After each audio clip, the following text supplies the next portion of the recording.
Hello and welcome to the Construction Record Podcast. I'm digital media editor Warren Frey.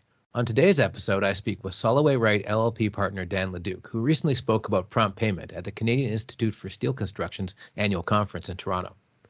I spoke to him last year when the conference was in Vancouver, and we catch up with the current state of prompt payment and what challenges lie ahead in both Ontario and across the country.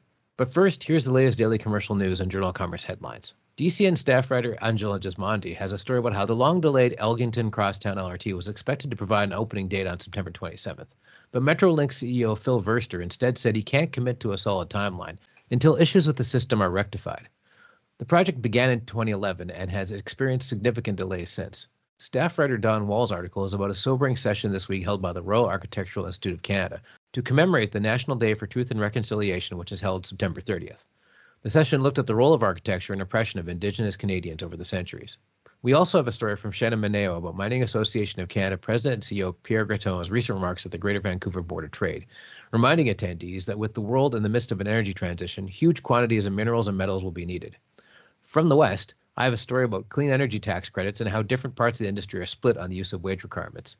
Progressive Contractors Association of Canada President Paul de Jong says while his organization supports the credits, a wage rate requirement gives him pause. And Canadian Labour Congress President B. Bruce said Labour supports the wage conditions as they will protect workers as Canada's energy economy shifts into a carbon-free future. Also, the government of British Columbia has released housing targets for the first 10 municipalities as part of the Housing Supply Act. The City of Vancouver led the pack with 28,900 housing units, followed by the City of Abbotsford with 7,240 housing units, and the City of Victoria with 4,902 units. And that's it for the news, but up next is my discussion with Dan Leduc.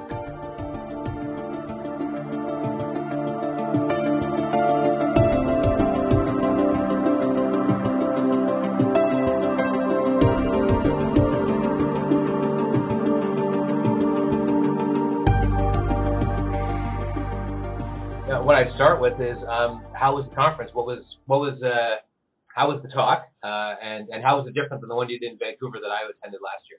I addressed prompt payment, but I actually said that it's not working. In Ontario, it's not working the way it's supposed to be working.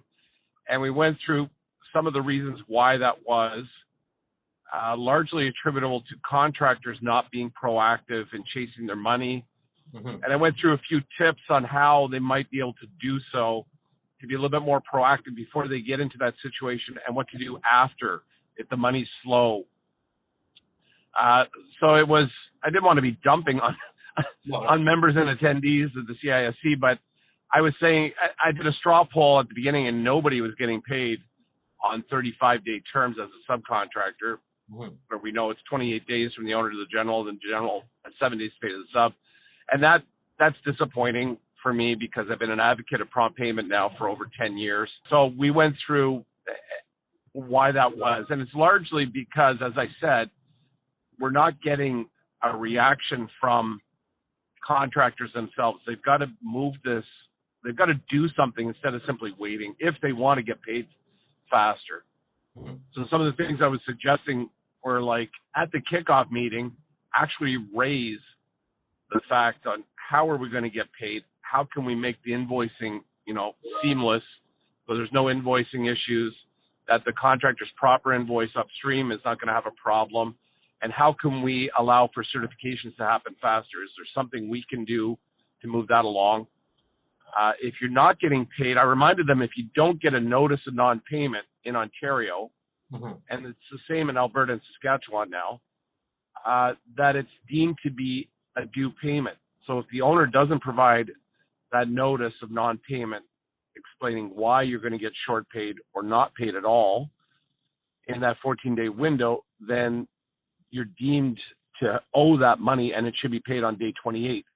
So if it's not paid on day 28 and you didn't give that or have that notice of non-payment, a quick adjudication could certainly assist with that in terms of getting you a decision within 30 or 40 days on payment. We talked about interest because interest rates have really evolved in the last year and gone up. So now interest on an overdue account, if you're using a standard form CCDC2, which is 2% above prime for the first 60 days, 4% after that. Take note of the interest. Claim the interest that's due to you as well, whether it's part of an adjudication or just overall. Giving notices, actually reaching out and asking people and meeting them face to face and say, hey, how come we're slow paid? How come I'm getting paid on 50, 60, 70-day terms here when it's supposed to be 35? And go and meet with the people and see what the problem is, see if they're the problem or the problem upstream. So that was a large part what I did. I started it with an introduction as to where we were with prompt payment legislation across Canada. We have Ontario, Alberta, and Saskatchewan that have enacted the legislation and are acting on it. The federal one, I keep hearing rumors it's going to come out in December, but nothing's certain then as to where we're at with the federal one. Manitoba is probably next in line to drop. And Nova Scotia has passed. We're just waiting for it to be given royal assent and declared as the operative as part of the Builders Lien Act. I know that there's not much optimism out here. It seems to be like the BCCA has, for one, commented on in Vancouver. It's just not going as fast as they want it to. There seems to be intransigence in BC. Have you noticed that as well, or? Yeah, BC. I've been part of workshops in BC. And I don't want to sound like being Ontario-centric, but the millions of dollars that were spent on analyzing prompt payment, there's all kinds of reports that were filed and reviewed. There were submissions made. We met with all kinds of people. All that analysis was done. It was reviewed all the American prompt payment legislation. So it's all been done. So they're at a stage now. They're looking at it going, well, do we need this? What is it? What do we want? It's like, no, that's all been done. You just go and read these reports, whether it's, Alberta, Saskatchewan, or Ontario's, you'll get all the information and it's done. And you can go and see their models and how they're working and determine if that's what BC needs. But the Alberta, Saskatchewan, and Ontario models are so similar. They have the same 7-day metric. Everything is on a 7-day metric. It's just phenomenal how close they are. Now, construction people don't strike me as shrinking violets. So why is it that they're not getting paid? Is it just they don't know that they have these new rules they can deal with, or is it just sort of inertia, or what is your take on that? Well, for the last 30 years, construction has been the slowest paid industry in Canada. So I think it's a corporate culture, a philosophy that's just part of what they've always understood, that I'm only going to get paid on 70, 80-day terms, and that I'll price my job accordingly when I'm bidding the work. So they've got to really alter that mindset and move on to, net 30 days is not offensive. Net 30 days is Anglo-American business principles are net 30 days. Everybody's net 30 days. So after 28 days, after 35 days, you should be asking, where is my money? Why am I not getting paid? Is there something wrong? And I don't think they've adopted that mindset because you've been abused on slow payment for so long. It just becomes the standard, the norm, I guess. And that's my opinion. That's my take on it. And so, it can't just be the fault of people getting paid. What about the people who are supposed to be doing the paying? How's that end of things working or not working? Well, there's no sanctions for them. So nobody's adjudicating on the slow payment. So if there's no sanctions, why would I be in a rush to get money out of my pocket? Right. What's the upside to me paying early? So that incentive, or I guess the leverage that you have with an adjudication hasn't been taking place. And that's what I was kind of advocating was if you get 3 consecutive draws that are like 60, 70 days, then adjudicate it, claim the interest. Adjudications are not expensive in Ontario. Like you can find an adjudicator on 3 outstanding invoices where there's just slow payment. I bet you that adjudication will cost you max for the fee $2,000 split 2 ways, $1,000.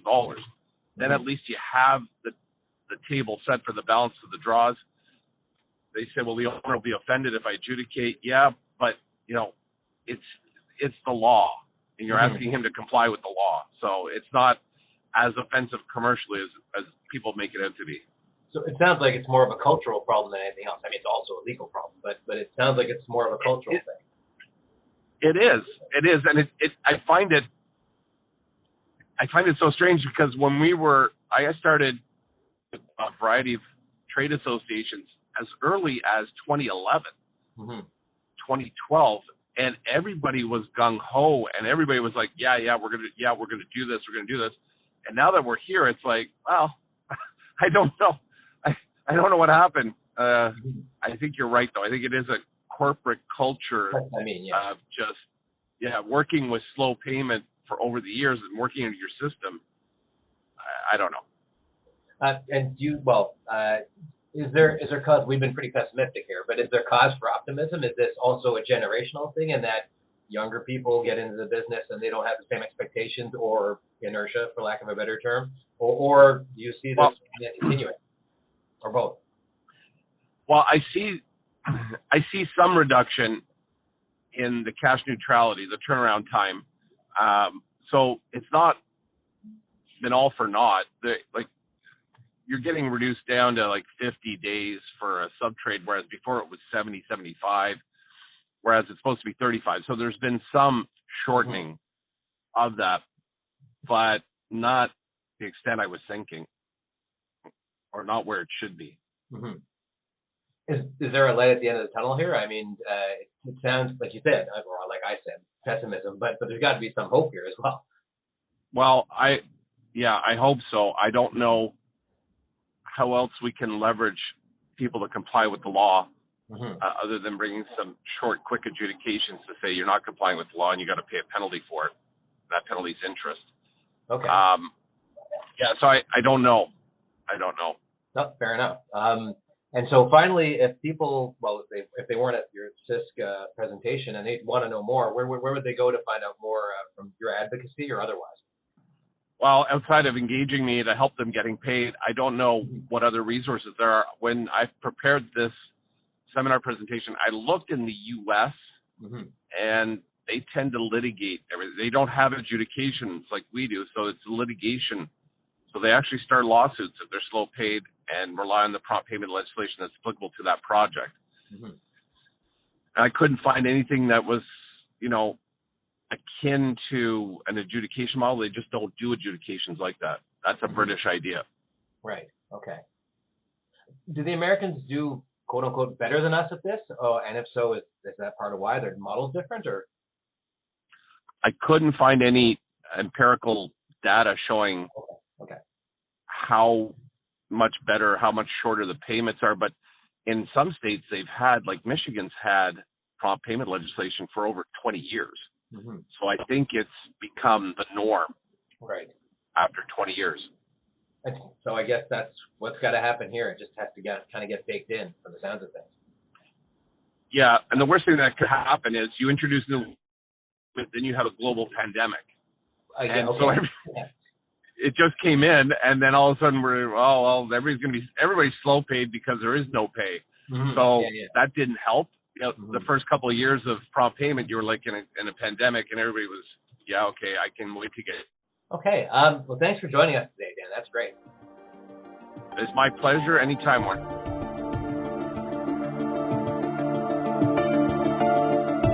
And that's it for this episode, but you can listen to the Construction Record podcast on Amazon Music, Apple Music, and Spotify, as well as the Daily Commercial News and Journal of Commerce websites. Thanks for listening.